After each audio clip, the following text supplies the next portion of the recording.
नमस्कार, आप देख रहे हैं उत्तराखंड तक और मैं हूं आपके साथ सरिता तिवारी।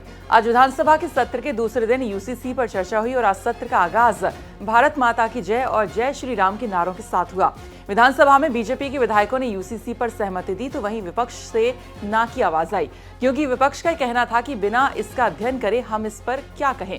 खैर, आपको हम इस वीडियो में ये बताते हैं कि यूसीसी के ड्राफ्ट में क्या कुछ है। तो आइए सबसे पहले आपको हम बताते हैं कि समान नागरिक संहिता में विवाह को लेकर क्या आवश्यकताएं बताई गई हैं। विवाह के समय दोनों पक्षकारों में से ना तो वर की कोई पत्नी जीवित हो और ना ही वधू का कोई पति जीवित हो।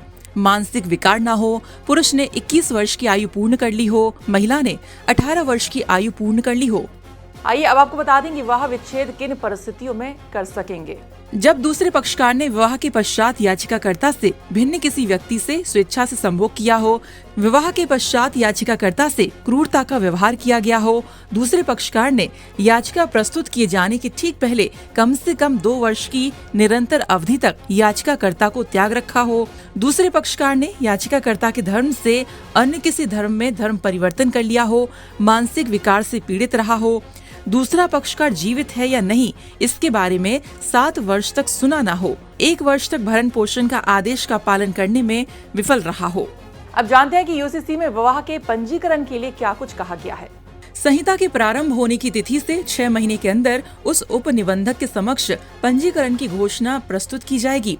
अनुबंधित विवाह के मामले में पक्षकार राज्य सरकार द्वारा निर्धारित प्रपत्र में एक ज्ञापन तैयार करेंगे और उस पर हस्ताक्षर करेंगे और विवाह की तिथि से 60 दिनों की अवधि के भीतर उस उप निबंधक को जिसके अधिकारिता क्षेत्र में विवाह अनुबंधित किया गया था या विवाह के दोनों में से एक पक्षकार निवास करता है या राज्य के बाहर अनुबंधित विवाह के मामले में उस उप निबंधक को जिसके अधिकारिता क्षेत्र में दोनों में से एक पक्षकार राज्य में निवास करता है इलेक्ट्रॉनिक या अन्य माध्यम से प्रस्तुत करेंगे। अब बताते हैं कि विवाह किन परिस्थितियों में शून्य माना जाएगा। प्रतिवादी की नपुंसकता या जानबूझकर प्रतिषेध के कारण विवाहोत्तर संभोग न किया हो, याचिकाकर्ता की सहमति बलपूर्वक या धोखाधड़ी से प्राप्त की गई थी, पत्नी विवाह के समय पति के अलावा किसी अन्य पुरुष से गर्भवती थी या पति ने विवाह के समय पत्नी के अलावा किसी अन्य महिला को गर्भवती किया था।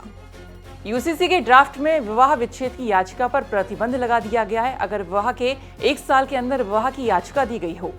विवाह विच्छेद की कोई भी याचिका न्यायालय में तब तक प्रस्तुत नहीं की जाएगी जब तक कि याचिका प्रस्तुत करने की तिथि पर विवाह हुए 1 वर्ष की अवधि व्यतीत न हुई हो, परंतु ये कि न्यायालय आवेदन किए जाने पर 1 वर्ष की समाप्ति से पूर्व इस आधार पर याचिका प्रस्तुत करने की अनुमति नहीं दे सकता कि मामला याचिकाकर्ता के लिए असाधारण कष्ट या प्रतिवादी की असाधारण दुराचारता का है।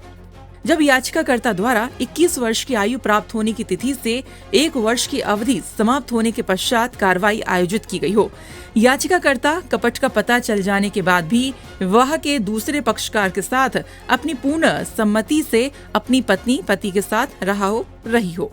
तो ये हमने आपको बताया कि समान नागरिक संहिता के आज ड्राफ्ट में क्या कुछ मोटा मोटा बताया गया है। खासकर हमने विवाह से जुड़ी तमाम जानकारियां इस वीडियो में आपको हमने दी हैं कि विवाह को लेकर क्या आवश्यकता है, विवाह विच्छेद कैसे कर सकते हैं और किन किन परिस्थितियों में जो विवाह होता है वो शून्य माना जाता है। तो फिलहाल इस वीडियो में इतना ही, लेकिन बाकी खबरों के लिए आप देखते रहिए उत्तराखंड तक। नमस्कार।